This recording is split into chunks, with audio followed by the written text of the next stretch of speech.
As we stay rooted in, as we stay grounded in our spiritual truth, in what we know to be true about ourselves, about the nature of God, about the nature of life, that whatever we grow through, that we are more because of it.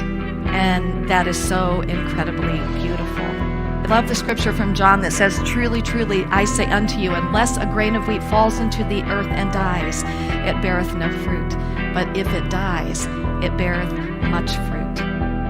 And what that means for us is that when we go through these journeys where we feel like we have been broken open, where we have been metaphorically brought to our knees, when we feel like something in us has died or somebody around us has died, that is a process that is important to our growth. Nature is one of our greatest teachers.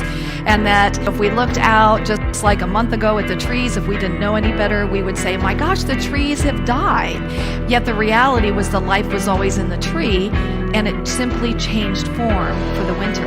But what we see now is that those trees are blossoming forth in even more glory than they were the spring before. And that's the nature of us. That's the opportunity that we always have.